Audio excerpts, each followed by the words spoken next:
দর্শক, আমরা আপনাদেরকে যুক্ত করেছি শহীদ মিনার থেকে। এই শহীদ মিনারে কিন্তু আজ শিক্ষকদের এক ধরনের জনসমুদ্র নেমে এসেছে, আপনারা দেখতেই পাচ্ছেন। দর্শক, শিক্ষকদের কিন্তু ৩ দফা দাবিতে গত ৩ দিন ধরে তারা আসলে এই রাজপথে অবস্থান করছেন এবং বিভিন্ন এর ভিতরে কিন্তু বিভিন্ন কর্মসূচি তারা দিয়েছেন এবং এই কর্মসূচির মধ্যে কিন্তু তারা গতকাল আসলে বিকেলে মার্চ টু সচিবালয় কর্মসূচি ঘোষণা করেছিল এবং সেই কর্মসূচি কিন্তু শেষ পর্যন্ত আসলে হাইকোর্টের মোড়ে গিয়ে আসলে পুলিশ আটকে দেওয়ার পরে আসলে রাতে কিন্তু তাদের সিদ্ধান্ত হয়। তারা কিন্তু রাতে ঘোষণা দিয়েছিলেন দুপুর 12টার আগে যদি আসলে তাদের দাবি দেওয়া না মেনে নেওয়া হয় তাহলে তারা আসলে এই শাহবাগ ব্লকেট কর্মসূচি ঘোষণা করবেন। দর্শক, আমরা এখানে এসে যে প্রস্তুতি তাদের দেখতে পাচ্ছি সেটি আসলে শাহবাগ ব্লকেটেরই প্রস্তুতি, আপনারা দেখতেই পাচ্ছেন। তারা কিন্তু বলছেন তাদের দাবি দেওয়া এখনও মানা হয়নি, ফলে তারা এখন কিন্তু শাহবাগের দিকে রওনা হবেন বলে তারা জানিয়েছেন। আমরা দেখতে পাচ্ছি আপনারা প্রচুর শিক্ষক, অর্থাৎ সারা দেশ থেকেই কিন্তু এই শিক্ষকরা এসেছেন এই শহীদ মিনারে, আপনারা দেখতে পাচ্ছেন। এর আগে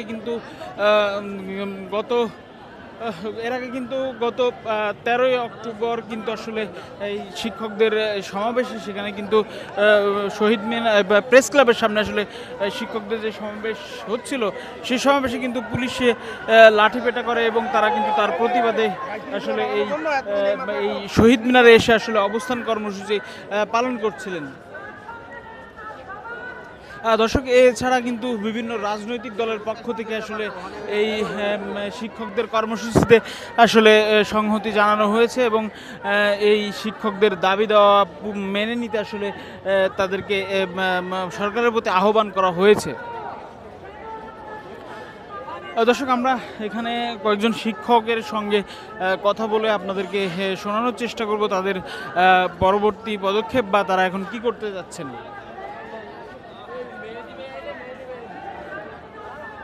এখন কি হবে বলেন তো? আমাদের এখন পরবর্তী কর্মসূচি হচ্ছে 12টা যদিও আরও 10 মিনিট পরে আমাদের আজিজি স্যার আসতেছেন। আমরা শাহবাগ ব্লকেটে যাব। আমাদের শাহবাগ ব্লকেট, এরপর যদি দাবি মানা না হয় তাহলে আমরা যমুনার দিকে যাব পরবর্তী কর্মসূচি। এরপর যদি সেখানে বাধা দেয় তাহলে আমরণ অনশন চলবে। যতদিন পর্যন্ত না মানবে ততদিন পর্যন্ত শিক্ষা এই কর্মবৃত্তি থাকবো। আমরা ক্লাসে কোনো ক্লাস হবে না এবং আমরা এখানে আমরণ অনশনে থাকব। ধন্যবাদ। দর্শক, শুনছিলেন তারা কিন্তু বলছিলেন তারা কিন্তু প্রথমে তারা আসলে এই শাহবাগ ব্লকেট কর্মসূচিতে যেতে চান, তাদের দাবি না মানা হলে তারপরে কিন্তু আসলে তারা যমুনা অভিমুখী যে কর্মসূচি সেটি কিন্তু দিবেন। তারপরে কিন্তু তারা আমরণ অনশনে যাওয়ার যে কর্মসূচি সেটি কিন্তু পালন করবেন। আমরা আরও কয়েকজনের সঙ্গে কথা বলবো। স্যার, আপনারা কি করতে যাচ্ছেন এখন? ধন্যবাদ আপনাকে। আমরা 20% বাড়ি ভাড়া এবং 1500 টাকা চিকিৎসা ভাতার দাবিতে শিক্ষক সমাজ আজকে থেকে আমাদের অনির্দিষ্টকালের জন্য কর্মসূচি অব্যাহত থাকবে যতক্ষণ না পর্যন্ত আমাদের এই 20% দাবি সরকার মেনে নিয়ে গেজেট প্রকাশ না করে ততক্ষণ পর্যন্ত শিক্ষক সমাজ এখান থেকে নড়বে না, এই আশাবাদ ব্যক্ত করছি।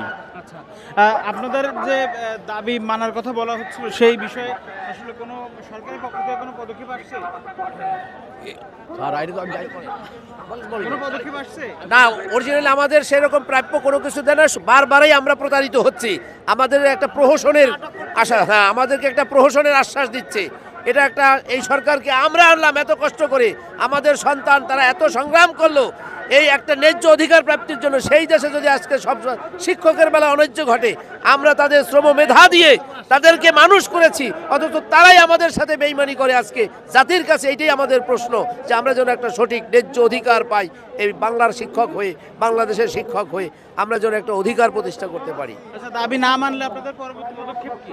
আমরা যতদিন পর্যন্ত আমাদের দাবি ন্যায্য অধিকার আমরা না ফিরে পারবো, আমরা শাহবাগে যে অবস্থান করব ওখানে গিয়ে আমরা সব কিছু আমাদের দাবি না পাওয়া পর্যন্ত প্রয়োজনে আমরণ অনশন গঠন করব, ঠিক আছে? এবং আমরা চাইব ঊর্ধ্বতন কর্তৃপক্ষের সম্মিলিত প্রচেষ্টায় আমাদের ন্যায্য অধিকার যেন আমরা ফিরে পাই।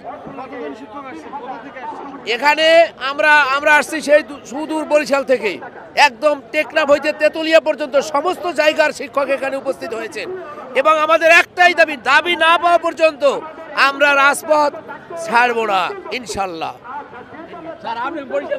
দর্শক আপনারা শুনছিলেন, তারা কিন্তু বলছেন দাবি না মানা পর্যন্ত তারা আসলে এই রাজপথ তারা ছাড়বেন না। আপনারা দেখছেন এই শহীদ মিনারের পাশে, শহীদ মিনারের সামনেই কিন্তু যে তারা কিন্তু মাইকে এক ধরনের এই যে বিভিন্ন প্রান্ত থেকে আসা শিক্ষকদের আসলে উজ্জীবিত করে রাখার কাজ করছেন এবং বিভিন্ন বক্তৃতা দিচ্ছেন এবং সারা রাত কিন্তু তারা এখানে অবস্থান করছিলেন, আমরা দেখতে পেয়েছি। তো দর্শক, শহীদ মিনার থেকে শিক্ষকদের, এমপিওভুক্ত শিক্ষকদের কর্মসূচি সর্বশেষ অবস্থা আপনাদের জানাচ্ছিলাম। পরবর্তী কর্মসূচির জন্য দেশ রূপান্তরের সঙ্গেই থাকুন।